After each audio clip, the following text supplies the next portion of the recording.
I'm going to critique this property. So if you decide to remodel, build your dream home, or buy a property yourself, you won't make the same mistakes. I'm the How to Buy a Mansion guy. My name is Arvin, Haddad. Let's watch this one together. Hey Luxury Home Show, I'm Jesse Harrison with Harrison Design. Welcome to our Beverly Hills compound. Let me show you around.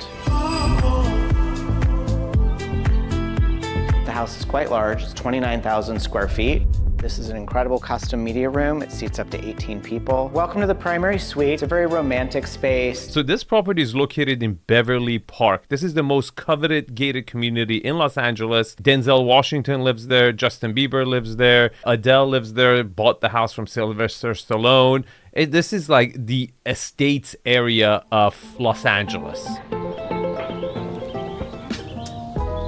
This house was an 80s Mediterranean that had a Spanish tile roof and was stucco and very dated. Yeah, he's right. I showed this property in 2021 to one of my clients. It was listed for around $40 million, $39 million, but it also included the lower lot. Now, he's not talking about it. It's only the upper lot reimagined and listed for $90 million.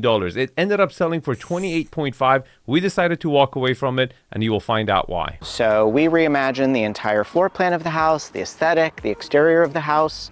The house is now a transitional modern. Jesse, you really neutered this one, didn't you? You snip-schnapped the, Stuthenscheisen out of it. This has no element of Mediterranean style at all. I mean, you didn't even keep nothing. You took the Chaim out of L'chaim, the Bibi out of Habibi. There is nothing left. You took out the Ho out of Ho Chi Minh City, man.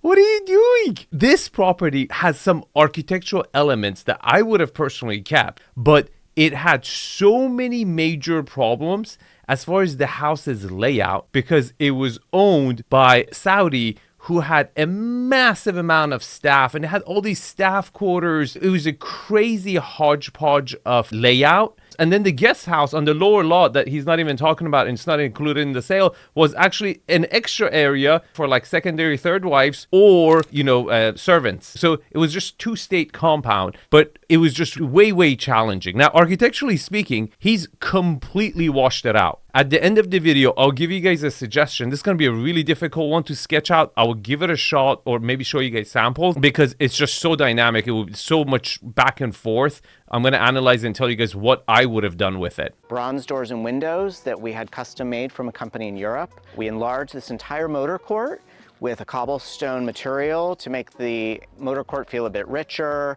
give it a little bit of texture as a contrast against the starkness of the house. Okay, let's pause it right here. Can you spot the architectural flaw here? I'll give you guys 3 seconds. 3, 2, 1. Look, if you can't do this by now, you should join the 5-day workshop, okay? This area is taking the complete attention away from the entrance of the house. Look how it's intruding out, and it's one of the problems that they kept. They didn't try to fix it. Okay, if you look at the old layout, the bird's eye view of this property, it had all these wings, okay? It had wings everywhere. And one of the most intruding and offensive one was this wing, which is actually, if I remember correctly, was the servants area, okay? And what it does right now, first of all, they've kind of washed it out. They bleached it over, basically. There's no windows. There's no architectural element. And in the name of modernizing it, okay, they think they can get away with this. When it just looks butt ugly to me. I wish they would have hedged it. Like an easy fix for the fact that this property hasn't sold for a year right now. Hedge the crap out of this. At least create a little mystery because this is nothing good to look at. This house has an entire staff parking area below the motor court. This is where your guests would arrive and be greeted by security. This is where you might have valet if you were having a large event. Do you see this? Like, what is this? Look at this area. What is this? It just looks like 3 white boxes stacked on top of each other. We call this architecture. Is this a facade? Come on. So the previous home had a gate that came at an angle and was extremely close to the house and really didn't have a wow factor. So the idea to give this house a little bit more grandeur, but at the same time, a little bit of a reveal, because one of the things that I personally don't love is when a gate opens up and the house is right in front of you. And these are all estate lots in this neighborhood. This particular property is over 2 acres. So the idea is that when the gate is open, particularly if you're having maintenance or you have landscaping, you still want to have privacy from the street. You also want a little bit of a reveal. Dude, is this guy a subscriber? This guy's talking my lingo. He could be a subscriber. So we moved the gate up towards the street and created this serpentine driveway that comes in and lands you directly on center with the front door when you arrive. Okay, great. But you know the main reason they did this? Because the entrance to the old house was from the lower lot. So you would have to go through the kind of a guest court or whatever, the mansion for the servants and secondary wives, right? And then you will come up here. So they had to do this. Now, they did it elegantly. They did it really nicely, right? They created a proper reveal and you enter center. Beautifully done. But the main reason they've done this is to separate the two lots, right? So they basically keeping the other lot for themselves to, you know, it's an extra on top of bonus. Whatever they sell this, they can develop that one and sell it also. The idea with this arrival is we've got these beautiful fountains. We wanted the sound of running water as you approach the house. Brings the nerves down, it brings the house to life. It just has a little bit of a soft, calming effect on guests as they arrive. And then you arrive at one of the largest front doors we've ever done at one of our homes. This is a really ugly front door, even for a modern house. You just kind of resembles like a $3 million house on Melrose, like those white boxes, okay? It's a very ugly pivot door. It's so funny because they've gone double height on the front door and it still looks dwarfed compared to that extension that sticks out at you. They never fixed the facade of this property. So welcome to the foyer of this incredible house. We have the 2 dueling staircases that were completely reimagined. They used to have a very elaborate railing. It was dark. This staircase felt very tight. We opened up this entire room behind the staircase, which looks like a rat hole. Do you see what happened? This is one of the main reasons why we didn't decide to go with this, because we thought renovating it would never really fix it. We thought it was more of a teardown. It was too expensive to renovate. It was much easier to just tear it down and start fresh. And the main reason were the ceiling heights were super low. Do you see how when you walk in, this room looks like a tunnel? Like it's just this little like rat hole on the bottom that you go into instead of having this amazing wow factor, right? This lot is around 2 acres, I would say, right? And you have this amazing backyard swimming pool view, but you're just like looking out of like a telescope. You know, it's just horrible. There's a way to fix this. And the main reason here why we're having this problem is because they didn't want to give you a double height ceiling over here for 2 reasons. One, square footage. I really think they should have at least gone with a much smaller square footage for this lot to have it to fix it. They had to reduce the square footage, but that's always very difficult for developers to do because they always think people are going to calculate with price per square foot when they really don't. You don't want to sell your property to someone who actually thinks about price per square foot. You want to sell it to someone who falls in love with it and doesn't bring any argument. The other problem is that if you open up this floor, then your connectivity on the upper floor gets screwed up, right? How are you going to go from this side of the house to the other side of the house on the upper floor without coming down? Now, I'm going to talk about that at the end of the video. This is a bit of an arrival space, a bonus space in the house. The thought was if anybody was having an event or having some kind of a special dinner party, this space would never get used. It's front and center. It's like the sweet spot of the house, but it's really just an extension of your foyer because the ceiling heights are so low. It's really a useless place. Where if you would have given it a double height ceiling, you would have improved it, really made it the great room of the house. I think you would have significantly made it easier to sell and you would have matched the scale of the lot with architectural elements of the scale of the house, right? The scale of the house matches the scale of the lot. And this scale just doesn't match, right, at all. Somebody could set up a bar in this area, or for the holidays, if someone celebrates Christmas, this would be an incredible place to do their main Christmas tree. That's a horrible, you can't even put more than like taller than an 8-footer there, dude. Come on. The only place where you can put the grand Christmas tree will like do the property justice would be in the foyer. You need double height ceiling. You need at least 18-footer Christmas tree, right? So the house has chevron hardwood floors throughout the entire main level. Bronze doors and windows from a company in Portugal. We have paneling and moldings throughout the house that give it a really warm, comfortable, transitional feeling. I really like this combination of chevron darker floors with the molding. It really works well on the European style homes. Now, architecturally, this property is just like I don't even know what to call these anymore. I swear to God. Like I call them like bleached architecture. Okay. You just take any architectural style, take off the clothes, the bra, underwear, everything, throw bleach on it and call it modern. And then you do it, heavier, more conservative, historical interiors on it.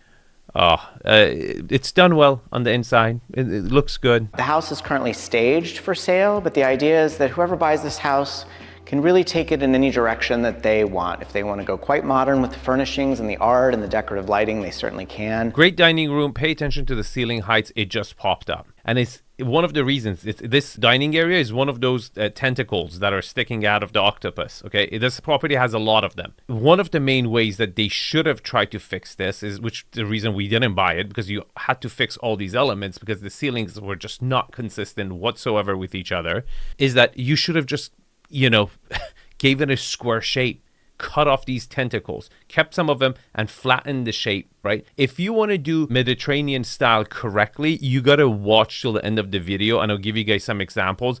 I can't even think of sketching over this to correct this one. I think I should just show you examples of Mediterranean style that are done right, that would sell even today. Because right now everyone hates Mediterranean style, including me, especially like the older ones that this house looked like, right?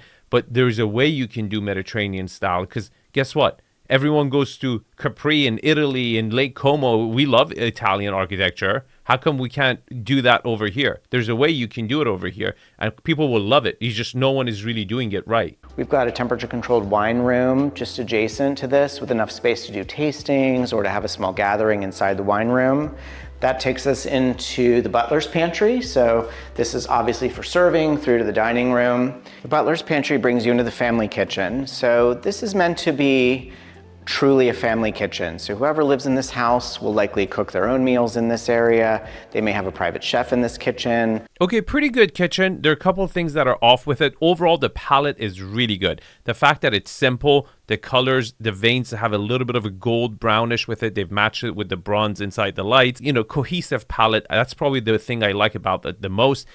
People are not really doing waterfall islands anymore. They're doing more like custom with, little nooks and crannies inside the island, which are more bespoke in the ultra high end. So they haven't done that over here. But overall, pretty good space. I like how the kitchen connects to the family room you're going to see very quickly. And the space works for me. But what doesn't work is the fluctuation in the ceiling heights. Because I don't know if you noticed, in the dining room, you had these massive ceilings, 18-foot ceilings. And then over here, it dropped again. Why? Because these tentacles that were sticking out, some of them don't have a second floor, so they could raise them, and they did raise them. And over here, they can't raise it because there's a second floor above it. And this just made it so difficult to fix for us that we thought it was priced at the time as a fixer and not a teardown. To me, they haven't really fixed the problems with the house that you're going to continue seeing later in the video as well. Breakfast area, which opens out to the backyard and the pool and to a family fruit and vegetable garden. Family room for hanging out, watching TV. That takes us into this bonus room that we feel would be a fantastic area for a kid's playroom. Well, it should have been staged as a kid's playroom. Isn't that staging supposed to, so you don't have to imagine? Like, that's 100% is the best spot for a kid's playroom. He's dead spot right on it. And they should have staged it that way. But what's really interesting is that this area of the home works really well. Right? Everything is connected. The family room, the kids' play area, mother and the father in the house could have an eye on everything. It's kind of a kitchen plays as a command and control spot. The problem is you pretty much hang out in this corner of your house and you have like 30,000 square foot of living space. So that's kind of the negative because again, the layout is that octopus shape, right? You have all these tentacles. This is one of them, okay? And you're going to be stuck in this tentacle. It's completely private on this end of the house and on this end of the property. So this is a really nice area as you come in from the garage. We left this a bit blank. This would be a mud room or an arrival space for the family. It's a great place to put kids' things and bags and packages, things like that. That brings you back into the family kitchen and this family part of the house. This was a challenging space from the previous design of the house. This was a dark, really unusable courtyard. There was no light, there were no windows. So we blew this out completely. And the idea is why not use every square inch of a property and every square inch of a house? You pay an exorbitant amount of money in Los Angeles to have every inch of a property and a house. So we thought this was a huge opportunity. So these are heritage, 100-year-old oak trees. Are you sure, bro? This looks like an olive tree to me. The leaves are long and narrow. Is this an oak tree? I don't know, man. And the idea is that in the morning you can open these doors, have a cup of coffee, enjoy just the feeling of this courtyard. It has a bit of a Tuscan, European feeling to it. Beautiful. I like how they've created this moment with the pebble. Beautiful. Well done. So we can either get a golf cart or we can take a walk, but we've got quite a ways to go if you want to go to the other side of the house with me.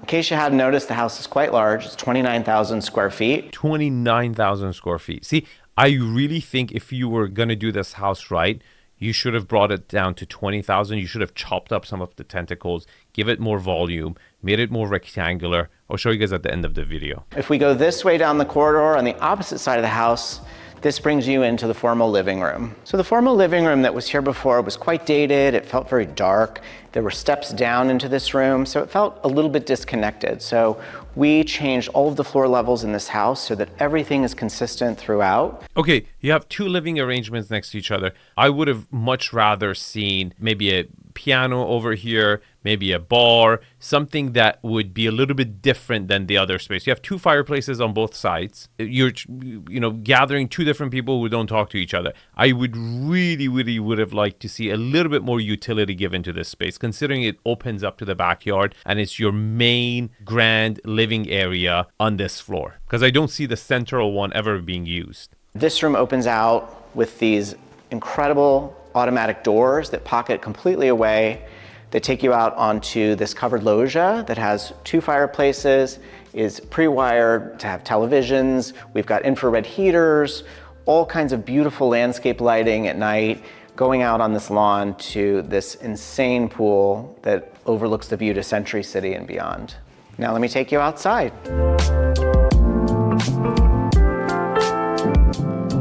So this part of the house is quintessential LA living. This is the covered loggia where most people would spend the vast majority of their time. And from this space, you can really see the entire backyard, which has been completely reimagined. We've doubled the size of the flat backyard. Yeah, they have. This was kind of a no-brainer, and they nailed it. The swimming pool was like right here in the middle of the lawn. What they did was that they pushed the pool out, they put retainer walls and built out. By doing that, you've given a proper lawn to the property and a ginormous swimming pool. Fantastic. I think they've really done a great job with the backyard. It's really looks so much better than it was before. It's a zero-edge infinity spillover pool that has the spa integrated into the pool. The entire pool depth is shallow so that people can congregate and hang out in this pool. There's no deep end. There's no awkward area in this pool. Awkward area? What do you mean? Like, is there awkward areas in the pool? Is that like where people go to pee? From this vantage point, where you can lay out and enjoy the view of Century City. Okay, let's talk about views from Beverly Park, okay? Beverly Park is not really known for its views, and this lot sits on Beverly Park North, okay, which is the farthest away from the city. They were selling this as like one of the only view lots in Beverly Park, and they really wanted a premium for it. And at the end of the day, the view is like, all right, it's like a 6.5, right? The view of Century City is pretty much cut. It's really far. If you want the best view lots, you got to go south of North Beverly Park, like where Sylvester Stallone used to live and now sold it to Adele. Or Beverly Park South, over there, you can get also very good views. But from here, you get a slight, tiny little view.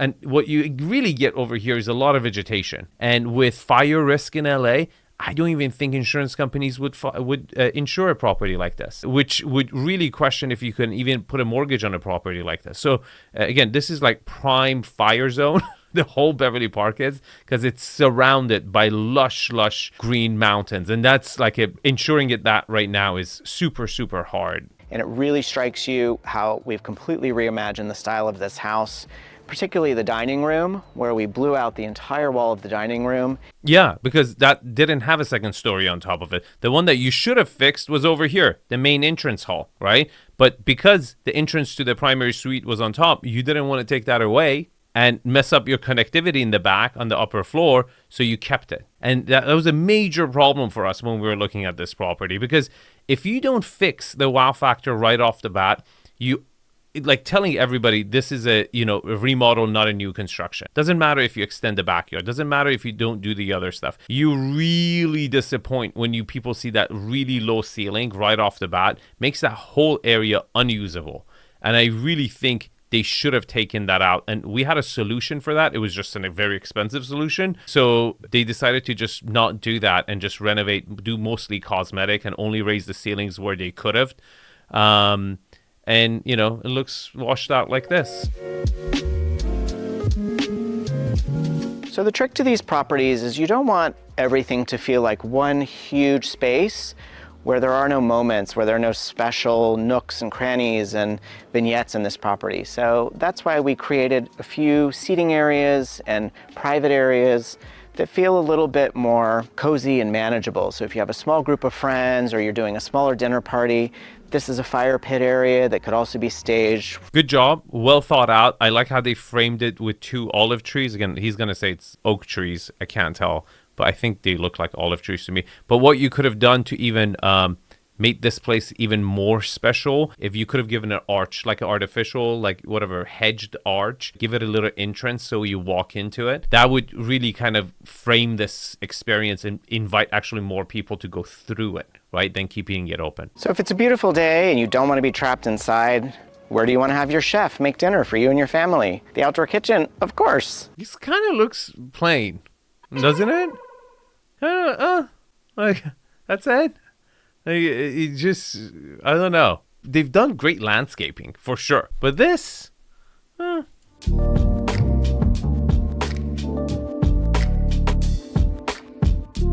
So on this wing of the house are a few of the best rooms in the house, in my opinion, and probably rooms that'll get the most use. We've got this incredible home gym. Let's take a look. All of the equipment was custom made by Techno Gym specifically for this house. You have 2 different areas in the gym, one that we designed for stretching, Pilates, weights, and then this part of the gym could be whatever you want. This could be for all of your cardio equipment. pretty good gym. Overall, I like the spacing. I like how airy it is. It's on the ground level. Fantastic. You're not in a basement. You can actually get out, get some fresh air. Very good. So after a workout, all of our clients like to do a little repair to their body. So in this part of the gym, we have this incredible infrared sauna and this steam shower, complete with aromatherapy and light therapy as well. Where's your cold plunge, buddy? Come on. Cold plunge. You forgot the cold plunge. You had 29,000 square feet. You couldn't give me a cold plunge? Please. So you've had your workout, you've done your steam and sauna, you're a little bored. Where are you gonna go in the house? I would say maybe this beautiful home theater. So in LA, media rooms are a necessity to have in a home like this especially. So this is an incredible custom media room. It seats up to 18 people. And the unique thing about this media room is because it's not in a basement, a lot of our clients love the fact that they can have a media room above ground and have the doors open, have natural light when they feel like it. So the cool thing about this media room is if you want to have a Super Bowl party or a movie screening in the daytime or in the evening, this is unique because you can open these motorized shades and you've got a private courtyard that can connect and become an outdoor bar, a place to have a dinner party. He's correct about that. But the number one reason why you wanted to have it on the ground level is to use it more often. Once you put it in the basement, I'm telling you, you're not going to use it as often. And that's why like having a lot this big allows such a grand movie theater, which actually done very well. I really like how it feels like an extension of the living room and hang out, and the fact that it opens up. Fantastic. I really, really like this. So across the hall from our media room is our gentleman's library. This is really a dark and vibey room right off the front entry of the house. So the concept with this room is it could be a place for the owners of the house who maybe have kids and want a more adult area of the house to hang out in the evenings. This is really a private space that's completely encapsulated as a standalone, entertaining, and workspace This could be a private office, a study. The cool thing about this room is it's got its own bar, and this incredibly unique feature is this walk-in vault. I really like it. Well done. Again, see, they've understood the concept that they have to make every single space special. This is its own story. You're walking over here, you're adult, library, work office, gentleman's hangout area. You have a vault. You have all these cool little like masculine elements over here where the boys can go have whiskey, play a little backgammon, play some cards, whatever you want to do, smoke some cigars. This is cool. Okay, this is cool. And they've kind of done that so far, like with the movie theater, the spa, like they're kind of defining the areas. The only area that wasn't really well defined for me was the formal living space where they just put 2 living arrangements. Like you had to do a little bit more to give it utility for people to hang out there. So you've seen the parts of the house where a guest might enjoy the house or the owners of the house would congregate, entertain, live with their family. The more important part of a house like this, and of this particular house, is the entire staff wing. This is where all of the people that make this house operate, spend their day and their nights. So the thing to understand about the staff in a home like this is it's essentially a small hotel.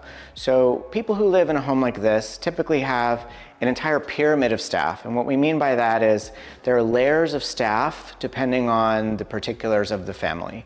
A family in this house, and what we anticipated, is that they would likely have 1 or 2 or maybe even 3 personal assistants. No. See, this property was designed and built by the Saudis, okay, to cater their needs, which is a ton of staff, sleepover. They travel with their staff coming over here to the United States for the summer, and they build properties so it can accommodate their whole entourage, okay? But they're not the biggest buyer pool. In fact, the Chinese, the Russians, the Kuwaitis, Gulfies, Europeans are not the biggest buyer pool. The biggest billionaire buyer pool is the United States. We have the most amount of billionaires, the most amount of ultra wealthy who are willing to pay and get the tax write-off, whatever they're doing, buying these properties to park their money, okay? So when you cater that property to them, they are only doing that because they had to, because they already had it, right? And to fix it, they could not fathom or like wrestle with the idea of like reducing the square footage to market the property to the best demographic, the American demographic billionaires to buy a property like this, because most developers can't put the two together and say, you know what, I think a smaller square footage home that actually functions much better with better scale, better connectivity would be, well, they just want to look good. Price per square foot when they're selling it, thinking the buyer is going to buy price per square foot. The number one thing, I've shown homes to billionaires, the number one thing they care about is their family, okay? They care about the nucleus of family. That's the thing that they try to protect the most. Most of them, almost 90% of them, they don't want to have any live-ins with them. Maybe a live-in nanny. That's it. They don't want their chef to sleep over. They don't want their personal trainer, their driver, their gardener, they don't want a village. They want to feel like a normal family. That's the only thing that they're worried about losing, okay? Their family. And they protect that. So to have all these bedrooms is okay for this property, but at the expense of all these wings. Look at this. This is another, tentacle sticking out. One of the most important areas for staff in this house is the chef's kitchen. So this chef's kitchen is incredible. I agree. Well done. This is a cool space to go dark on a kitchen, okay? Pay attention, like humongous island. 2-3 different chefs could work here at the same time. Sous chef, very well spaced. I like the fact that they experimented with the darker tone over here. This is a place to do it, like a little bit of a professional essence, but still very stylishly done. I like it. And one of the coolest features of this house is you have this full walk-in refrigerator that leads into a full walk-in freezer. So really like having your own restaurant kitchen. Wow. This has to be like next to the house I critiqued in south of France, one of the best chef's kitchens I've seen. Great setbacks between the counter and the island, and just well done. So the back of house in this house is really unparalleled. You have an entire Amazon package room and mail room, house manager and senior staff offices, downstairs laundry for kitchen linens, pool linens, a place for staff to clean and put their personal items, a security office, staff powder room, and an entire area behind the catering kitchen for staff locker, staff break area, and a place for all your daytime and nighttime staff to arrive and check in. You see, this whole area, to me, to a modern American billionaire, is unnecessary. You're still really catering the, golf countries. And not just any golf country, like a royal family golf country, okay? And I can tell you, they're not buying in LA right now, okay? They're just not. And most of them are actually selling in Los Angeles. So this whole area, the big problem with it is that it doesn't really serve any purpose for your best demographic, which is American buyers. And architecturally, it really messes up your facade. It really makes it ugly. I really thought this house was a teardown. It was just too much to fix. I thought it would be cheaper to just start fresh. But if I was going to fix it, this is an area where I would chop off, try to give that straight facade, flat facade, Italian Renaissance facade that I really like, that I think it's really prestigious and gives value and that volume that you can kind of see in masculine look that I'm going to show you guys at the end of the video. But yeah, this would be sacrificed. This would be schnip-schnopped. So we've toured the main floor of this house, but we've saved one of the best spaces in the house to come next, which is the primary suite. It's over 5,000 square feet and has an incredible spa and glam area. Let's go have a look.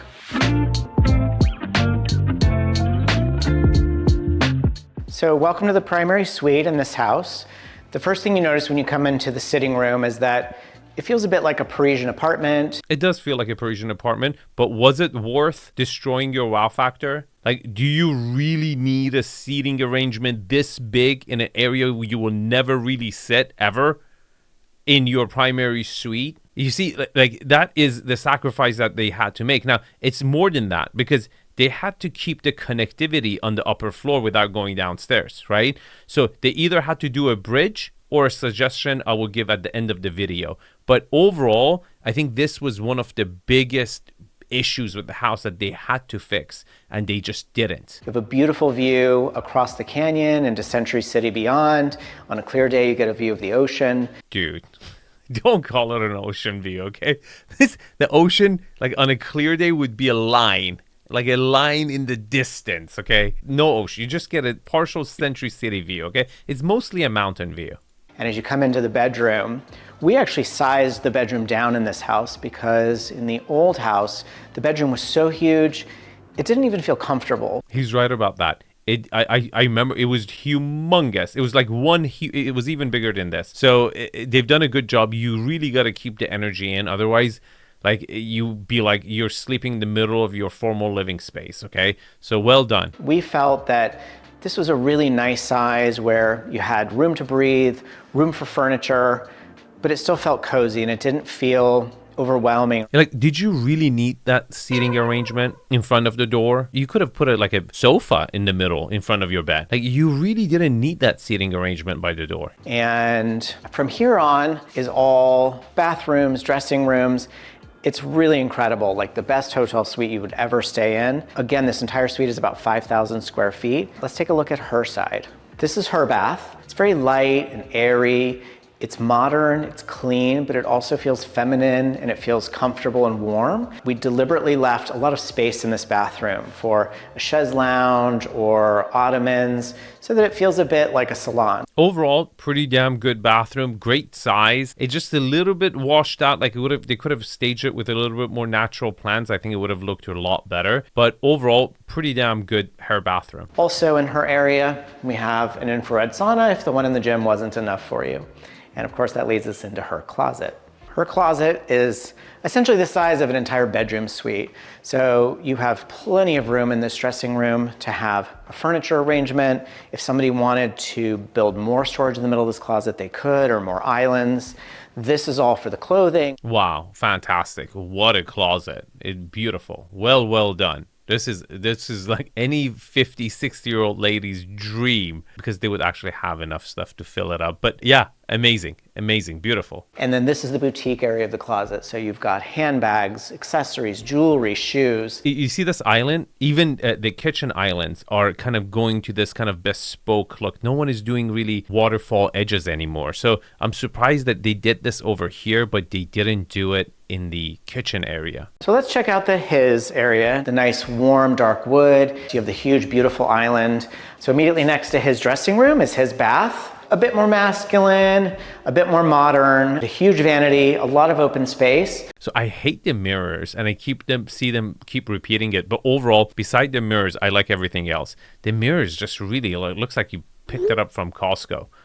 Horrible mirrors. But what you will notice in here is this incredible shower, giant oversized shower, beautiful stonework, daybed. This has steam, has the light therapy, aromatherapy. It's a pretty special spot in this house. Last but not least, one of the coolest features of this house, and what really suits the kind of buyers for these trophy estate properties, is not so much their part of this suite, but the part of the suite where they welcome service providers into the house. Most of our clients and most of the people in this neighborhood have people come to them because it's more convenient, and if they're high profile. This is true, okay? So this is actually useful because there's a ton of celebrities who live here, and they really can't just show up in where they would drive and get their, hair done, okay? So this part, what he's talking about, where they have a separate entrance coming in, but they don't really come in. They come to an area, so you don't really see your closet. You don't see the important parts of your house. They just come in, service you, and go out. Super necessary, very important for Beverly Park, for the type of people who live there, and well thought out. And they have their own little kitchen and their own little world here. Let's look at the glam studio a little bit more. So the glam studio, we took a first pass at laying this out, but I can almost guarantee you that whoever buys this house will probably take it a whole nother step further. What do you mean? You're charging $90 million. You took a first pass? That's it? Come on, man. Jesse, you can't just take a first pass and then charge $90 million, buddy. Like, for $90 million, by the way, you better include the other lot. Like, your pricing is so off. You're, $40 million above the highest sale ever in Beverly Park? And what are you thinking? So after the primary suite, there are two other wings in the upper level of this house. Let's go visit the kids' wing. So we've got 3 kids' bedrooms. They get a little bit larger as you move through the house. The first that's closest to the primary bedroom is the smallest of the 3.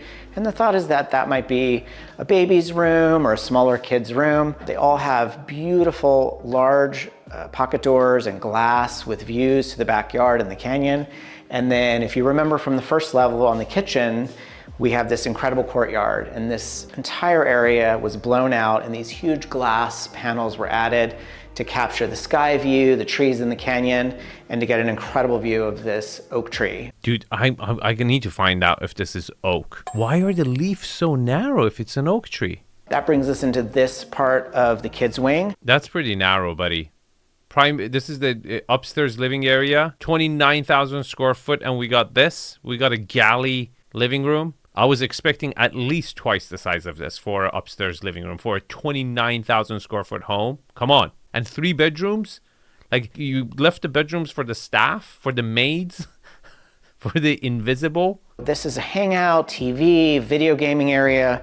It's so nice when people with kids have a place where their kids can go hang out. Oh my God, you can bowl down this. Look how far the hallways are horrible. This is the largest of the secondary bedrooms in the house. To me, it's probably your oldest child's room, your princess if you have an older daughter and you want her to have the really special room, grandparents' suite. It could be a multitude of things, but this is the largest secondary bedroom in the house. It has its own terrace, a beautiful view down the canyon, lots of open space. It's got an area for the bed, huge seating area, and it's a bit like a junior primary suite. It has a massive walk-in closet and dressing area here, and then beautiful bathroom with a huge double vanity. Yeah, so your princess could have, her boyfriend they could wash their face together when they wake up, huh? What are you thinking, buddy? Junior primary. Let's just go with that. Don't bring in people's daughters into this, okay? One of the things about this house I really love, and a lot of people don't pay enough attention to, is the size of the hallways in a house. If you notice in this hallway, you literally can put your arms out. Dude, this guy is a subscriber. Look at him. Dude, fantastic. Yes, I agree. I've been yelling and screaming about hallways, Jesse, for freaking 4 years now. But you know what's better than having wider hallways? No hallways. And this property had miles of freaking hallways. The whole thing was connected through a network of hallways. Okay, here's how I would have fixed the architectural style of the old house. If you would have told me, Arvin, I don't want to tear it down, I want to fix it up, what would you do instead of washing it out and snip-schnopping the, taking the BB out of Habibi, all that stuff, right? How would you restore this house to make it something really special? But first thing first, you should join the 5-day workshop. This one principle of quality, architectural style, is just one of the 10 I'm going to teach in this 5-day workshop. By the time that you retire, 80% of your net worth is going to be in the primary residence you live. The stuff that I teach, they should really teach this in school. Because if I can help you buy a 10% better home, 20% better remodel, it will be millions and millions of dollars in your lifetime. This is priced extremely well for how much value I'm adding, okay? Join it. It's only in a few days. It's coming up. Subscribe, link is in the description. Okay, first thing first, I would cut the tentacles off, reduce the square footage, gone for that flat Spanish Italian look, okay? Just like this one without the clock tower. There's a time and place for that, not over here, okay? This flat look sells, okay? It's masculine, but then it has these ornate elements, right? There's stone around the gate facade, then there's, windows and shutters and all these elements, and the roof is beautiful, right?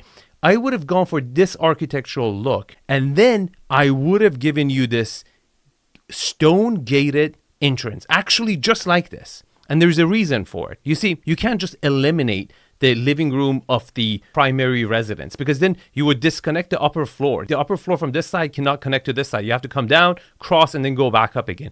You need to keep that connectivity. And what this tunnel does to you is that you move through the house, you open up halfway through the house, you get that double ceiling height wow factor on your great room, and then your stairways go behind you, okay, to over here where these arch windows are. Okay, so you connect from the front side of the house, but it's really the back of your entry. So by moving your entry inwards, you connect from the back. I hope that made sense. I couldn't do the drawing because there were so many intrusions, and I'm not the best drawer. Let's be honest about that, okay? Now, if you want to see me fix a Georgian style home, click on this one. If you want me to fix a colonial revival home, click on this one.